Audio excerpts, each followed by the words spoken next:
Olá, pessoal. Vamos dar continuidade aí no segundo bloco da nossa aula, tá certo? Estamos falando sobre os efeitos do casamento. E aí agora nós vamos trabalhar efeitos patrimoniais, item 11.3. Já vimos efeitos sociais, efeitos pessoais e vamos falar da questão patrimonial, né?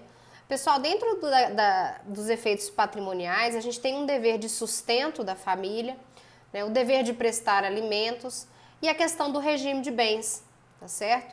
Algumas observações com relação ao regime de bens. Pessoal, o regime de bens, a princípio, no primeiro momento, ele é irrevogável, tá certo? Ele não pode ser alterado de qualquer forma. Uma vez que você escolhe o regime de bens, você deve permanecer sob esse regime. Contudo, o Código Civil, ele autoriza no artigo 1639, parágrafo 2º, ele autoriza essa alteração do regime de bens, mas isso não pode se dar de qualquer forma, né? De maneira informal. Vamos mudar o nosso regime? Vamos lá e muda.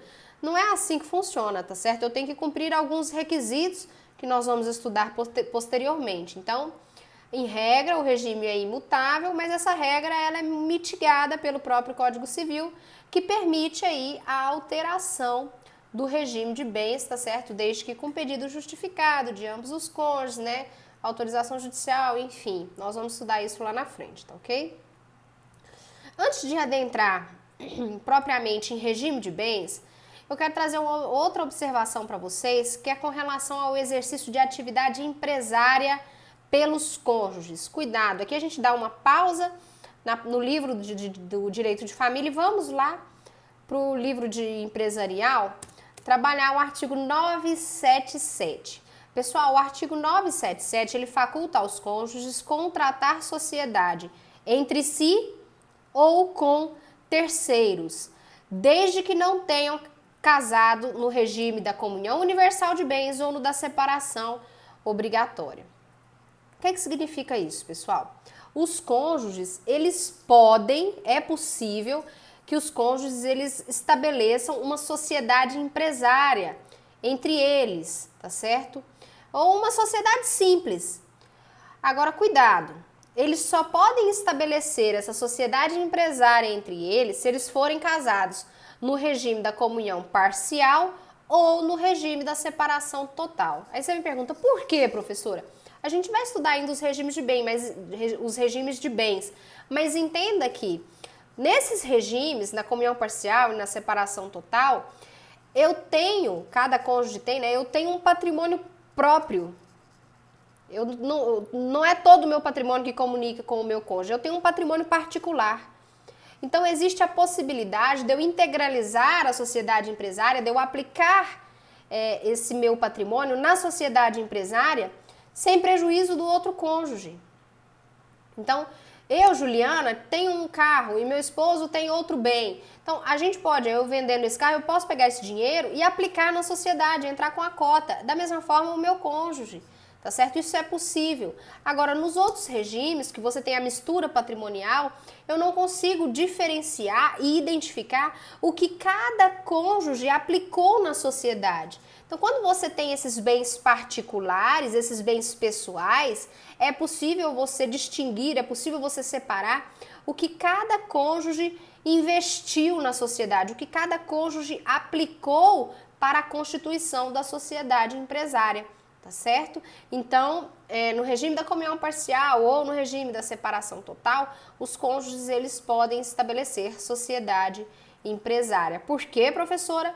Porque eu consigo identificar a contribuição individual de cada um para a formação do patrimônio da sociedade.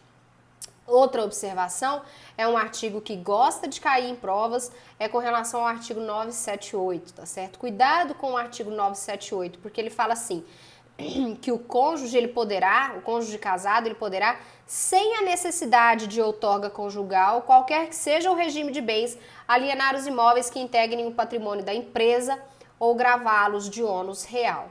O que isso significa, doutor? Significa que mesmo que eu seja casada, independente do regime de bens em que eu sou casada, eu posso pegar um imóvel da minha empresa, da empresa que eu sou sócia, e posso vender, ainda que seja um imóvel, né? Posso vender sem a autorização do meu cônjuge. Cuidado, que isso é possível desde que você venda bens da empresa, né, da sociedade empresária, e não bens particulares. Eu não estou vendendo, por exemplo, um imóvel meu.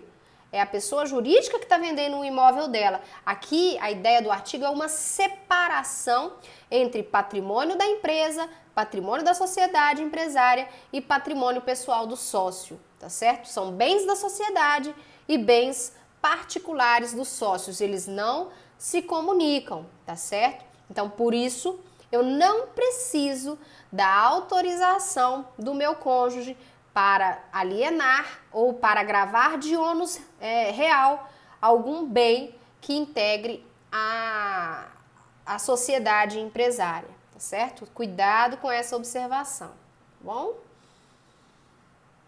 Vamos seguir aí? Vamos falar um pouquinho então sobre regime de bens no casamento, tá certo?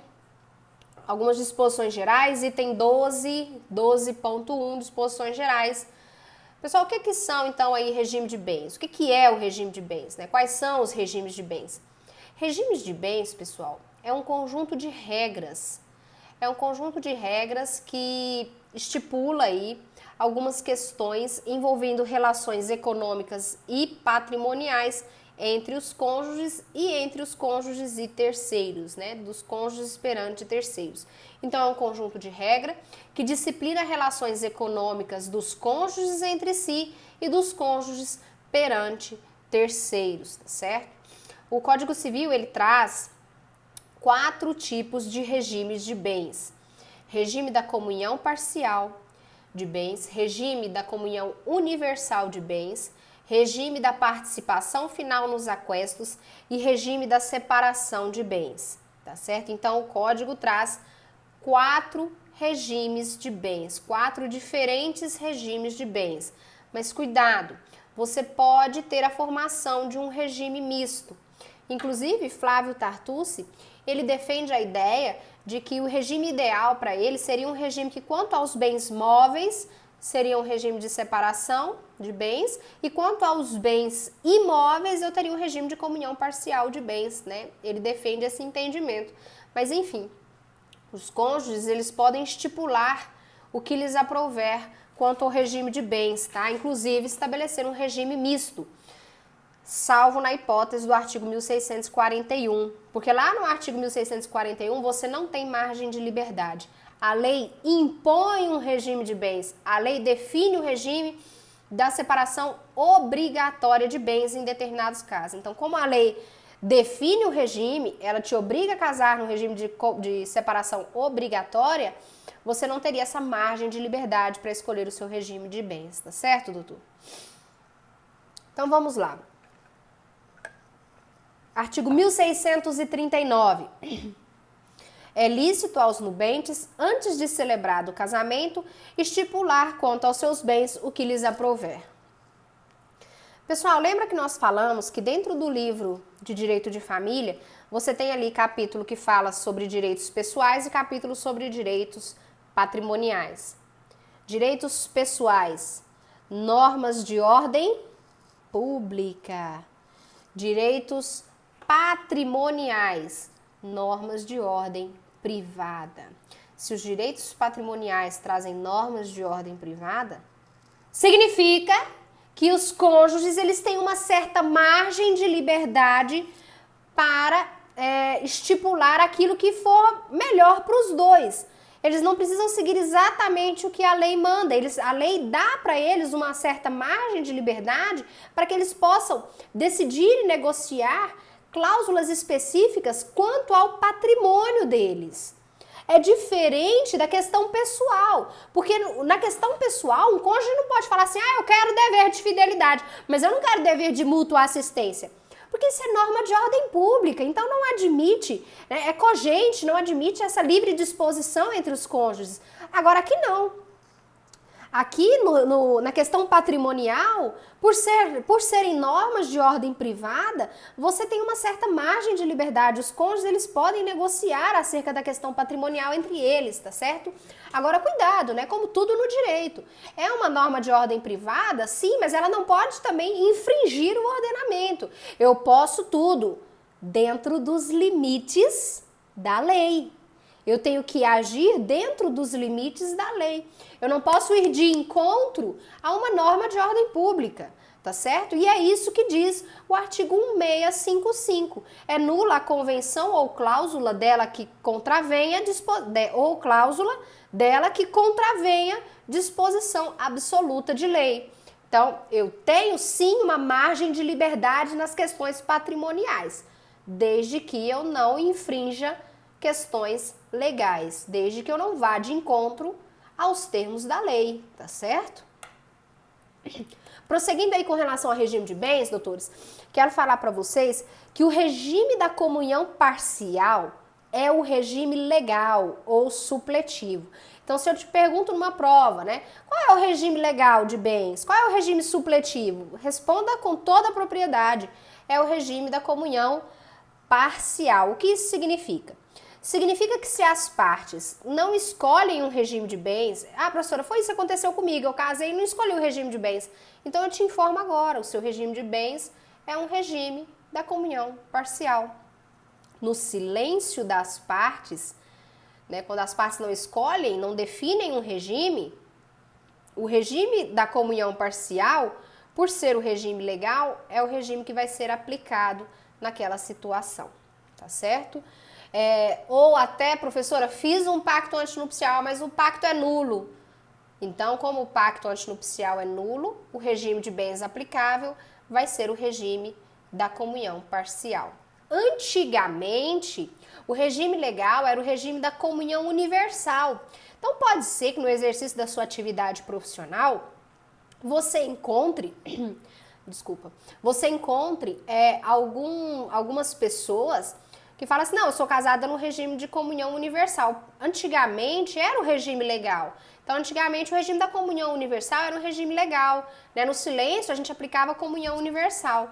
Cuidado que isso mudou, tá? Desde a lei do divórcio de 77, o regime legal passou a ser o regime da comunhão parcial de bens, tá certo?